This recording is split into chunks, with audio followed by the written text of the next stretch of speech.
अब है हमारे पास में question number 3, on comparing the ratios A1/A2, B1/B2 and C1/C2 find out whether the following pair of linear equations are consistent और inconsistent. ठीक है, इसमें हमें बताना है कि कंसिस्टेंट है या इनकंसिस्टेंट है। तो उसके लिए हमें क्या करना है, हमने वही रेशियोज ही फाइंड आउट करनी है। तो पहला पार्ट है आपका, गिवन रेशियोज है इसमें 3x + 2y = 5। दूसरी इक्वेशन है साथ में इसके 2x ये आपको गिवन है एक और 2x - 3y = 7। अब ये जो इक्वेशन है इसे आप जो स्टैंडर्ड इक्वेशन होती है ax + bx + c = 0 उसमें कन्वर्ट कर सकते हो। कैसे कि ये जो कांस्टेंट है इसे आप दूसरी तरफ ले जाओगे, लेफ्ट हैंड साइड पे ले जाओगे तो = 0 आ जाएगा। जैसे इस इक्वेशन को मैं लिख सकती हूँ 3x + 2y - 5 = 0। ठीक है, सिमिलरली ये जो इक्वेशन है इसे भी हम इसी तरह से लिख सकते हैं 2x - 3y - 7 = 0। अब ये स्टैंडर्ड इक्वेशन के फॉर्म में आ गई। जो हमारे पास इक्वेशन होती है ax + bx + c = 0। ठीक है, तो हमारे पास में सारे कोफिशिएंट्स इस तरीके से आ गए। अब हम इन्हें कंपेयर करेंगे, हमें इनकी रेशियो निकालनी है। तो a1 की वैल्यू कितनी है हमारे पास, a1 = 3, b1 = 2 और c1 = -5। और फिर है a2 = 2, b2 = -3 और c2 = -7। ये आ गया। अब हम रेशियो निकालेंगे तो a1/a2 = क्या हो गया 3/2। फिर है b1/b2 हो जाएगा 2/-3 एंड c1/c2 हो जाएगा -5/-7। ठीक है, ये आपके पास में आ गई। तीनों इक्वेशंस हैं। अब इसमें आप ऑब्जर्व करो कि जो तीनों इक्वेशंस हैं, तीनों की तीनों इक्वेशंस जो हैं वो डिफरेंट है। तीनों में से किसी की वैल्यू मैच नहीं होती। तो अगर ऐसी कंडीशन होती है तो हम सबसे पहले अगर a1/a2 is not equal to b1/b2 होता है तो ये क्या हो जाती है लाइनें हमारी कंसिस्टेंट, यानी कि एक पॉइंट पर ये इंटरसेक्ट कर रही हैं।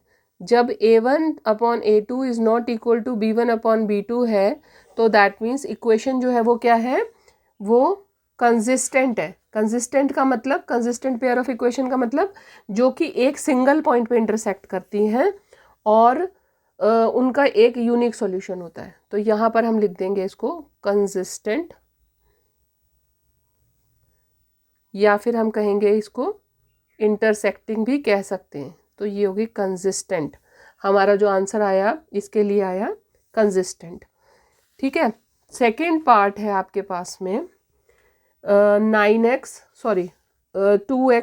3y, 2x - 3y = 8 और दूसरा आपको क्या गिवन है 4x - 6y = 9। अब इसको भी हम वैसे ही कन्वर्ट कर लेंगे जैसे हम स्टैंडर्ड फॉर्म में करते आए हैं। तो ये क्या बन जाएगा 2x - 3y - 8 = 0 और दूसरी इक्वेशन क्या बन जाएगी 4x - 6y - 9 = 0। ठीक है, अब ये हमारे पास में जो स्टैंडर्ड इक्वेशन होती है ax + bx + c वाली फॉर्म आ गई और वैल्यूज हम यहाँ से फाइंड आउट करेंगे तो हमारे पास क्या आती है a1 = 2, b1 = -3 और c1 आ गया -8। इधर a2 हमारे पास क्या है 4, b2 कितना है हमारे पास में यहाँ है -6 और c2 है हमारे पास में -9। ये आ गया आपके पास में। अब इनकी जो हमारे पास रेशियो हमें निकालनी है वो क्या है a1/a2 = 2/4। अगर ये 2/4 है तो हम इसे निकाल सकते हैं 1/2। ठीक है, दूसरी आ गई b1/b2, ये है हमारे पास में -3/-6। अब माइनस में माइनस को कैंसिल कर दो, 3 2 6 कर दो तो हमारे पास में ये भी 1/2 आ जाएगा। ठीक है, और फिर है c1/c2, c1/c2 की वैल्यू कितनी है -8/-9। ये दो वैल्यूज आ गई तो माइनस से माइनस आप कैंसिल भी कर दो तो अल्टीमेटली आपको क्या मिलेगा 8/9। तो देखो a1/a2 की वैल्यू और b1/b2 की तो इक्वल है लेकिन c1/c2 की वैल्यू डिफरेंट है। तो कंडीशन क्या बन गई a1/a2 = b1/b2 not equal to C1/C2। और ये वाली जो कंडीशन है ये कब आती है? जब लाइंस जो है वो पैरेलल होती हैं। पैरेलल लाइंस का मतलब क्या होगा कि वो लाइंस जो है वो इनकंसिस्टेंट है। कंसिस्टेंट कौन सी लाइंस होती हैं? जो कि आपस में इंटरसेक्ट करती हैं, एक यूनिक सॉल्यूशन प्रोवाइड करती हैं। और पैरेलल लाइंस को हम क्या कहते हैं? Inconsistent pair of equations. तो ये यहाँ पर आ गया इनकंसिस्टेंट, या हम इसे कंसिस्टेंट को हम यहाँ पर इंटरसेक्टिंग भी लिख सकते हैं, इंटरसेक्टिंग। और इसको हम पैरेलल भी लिख सकते हैं, पैरेलल ही लिखना चाहिए पूरा, पैरेलल।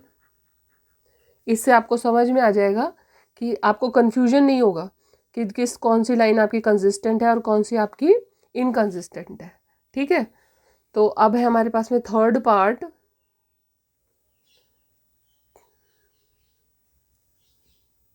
थर्ड पार्ट में है क्वेश्चन एक्सरसाइज गिवन, वो इक्वेशंस गिवन जो है वो क्या है आपके पास में? 3/2x plus 5/3y is equal to 7। और फिर है दूसरा क्या है हमारे पास? 9x minus 10y is equal to 14। ये आ गया हमारे पास। ठीक है, अब इसमें इसको वैसे ही हमने 7 को इधर शिफ्ट कर लेते हैं। 3/2x plus 5/3y minus 7 equal to 0। दूसरा है 9x minus 10y minus 14 equal to 0। ठीक है, ये आ गया आपके पास। अब a1 इज इक्वल टू कितना है? 3/2 है। b1 इज इक्वल टू 5/3 है। और c1 is equal to minus 7 है। और यहाँ पर a2 कितना है हमारे पास? a2 इज इक्वल टू 9 है। b2 is equal to minus का 10 है। और c2 is equal to minus का 14 है। अब इन्हें कंपेयर कर लो। a1/a2 कैसे निकालोगे आप? देखो, a1/a2 निकालने के लिए आपने क्या किया? a1/a2 is equal to 3/2 multiply 1/9 कर दोगे, क्योंकि 3/2 डिवाइडेड बाई 9 करोगे तो इसको क्या कर दोगे? मल्टीप्लाई 1/9 हो जाएगा। 3 3 ज़ा 9 हो गया। 1/6 आ गया आपके पास a1/a2 की वैल्यू। फिर है b1/b2। b1/b2 की कितनी वैल्यू है? 5/3 डिवाइडेड बाय -10। तो डिवाइडेड बाय -10 को आप क्या कर दोगे? Multiply by 1/-10। तो ये 5/3 मल्टीप्लाई 1/-10। यहाँ पर भी 5 2 से 10 कर दिया आपने। ठीक है, आंसर आपके पास में आ गया माइनस का 1/6 आ गया। अब यहाँ पर a1/a2 के पास 1/6 है और b1/b2 के पास -1/6 है। ठीक है, और जो c1/c2 है वो कितना है? -7/-14। c1/c2 कितना हो जाएगा आपके यहाँ पे? ये है आपके पास में -7/-14, यानी कि 7 2 ज़ा 14 हो गया, तो ये 1/2 आ गया। तो तीनों की वैल्यू अलग अलग है। a1/a2 is not equal to b1/b2। पहला जो कंपैरिजन है वही आ गया आपके पास में। a1/a2 is not equal to b1/b2। तो दैट मीन्स जो आपकी जो पेयर ऑफ इक्वेशन है वो है इंटरसेक्टिंग। और इंटरसेक्टिंग का मतलब क्या होता है? कंसिस्टेंट, या मैं ब्रैकेट में इसे इंटरसेक्टिंग भी लिख देती हूँ। ठीक है, तो ये आ गया आपका आंसर थर्ड का। अब है next fourth part. Fourth part की इक्वेशंस जो आपको गिवन है वो क्या क्या है? 5x minus 3y is equal to 11। दूसरा है -10x plus 6y is equal to -22। ठीक है, अब इनको भी आपने वैसे ही कंपेयर करना है। 5x minus 3y minus 11 is equal to 0।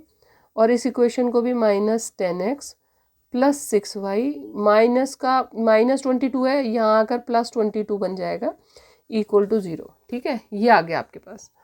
अब इसमें फिर से हमने फाइंड आउट किया, A1 इज इक्वल टू 5 है, B1 इज इक्वल टू -3 है और C1 इज इक्वल टू -11 है, A2 इज इक्वल टू -10 है, B2 इज इक्वल टू 6 है और C2 इज इक्वल टू 22 है।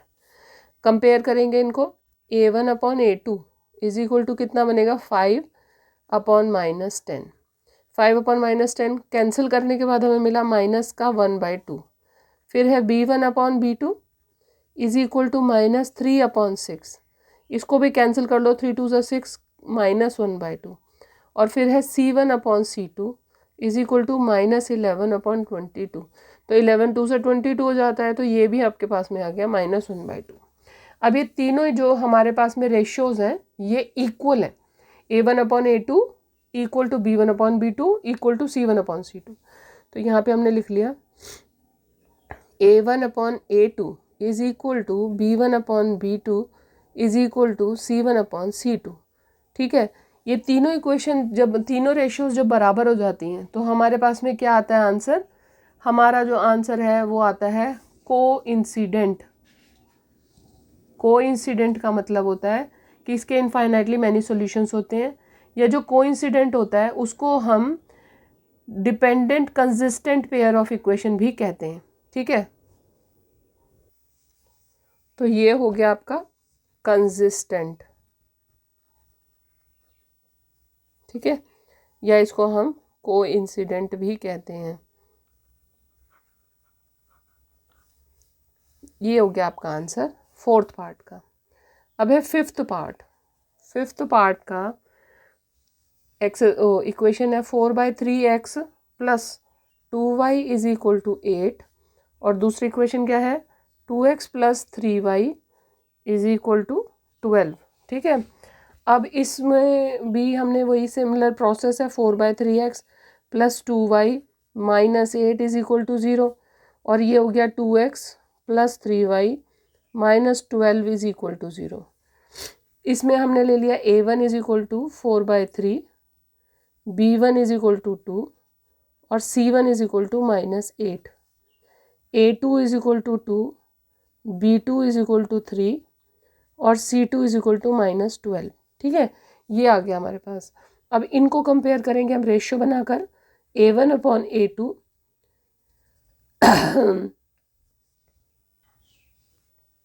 इसको हमने क्या करना है, डिवाइड करना है 2 से, तो डिवाइड करने के बजाय हम इसे 1/2 से मल्टीप्लाई कर देते हैं, तो 2 2 ज़ा 4, आपके पास में क्या आ गया 2/3 आ गया।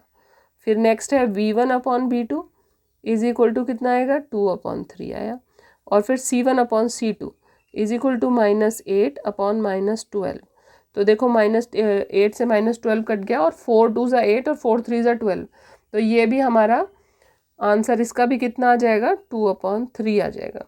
अब ऑब्जर्व करो आप कि ये तीनों जो रेशियोज हैं ये इक्वल हैं। अब हम क्या करेंगे, जो हमारे पास में इसका क्या कंक्लूजन बनता है, तीनों जब हमारे पास में वैल्यूज़ बराबर हों, A1 upon A2 is equal to B1 upon B2 is equal to C1 upon C2, जब तीनों रेशियोज बराबर होती हैं तो हमारे पास में क्या आंसर आता है, कोइंसिडेंट। कोइंसिडेंट का मतलब क्या है, कंसिस्टेंट।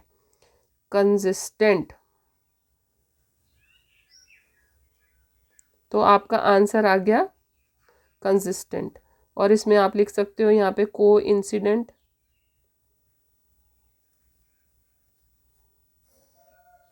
ये आपके पास में आ गया आंसर आपके फिफ्थ पार्ट का, क्वेश्चन नंबर 3 के फिफ्थ पार्ट का।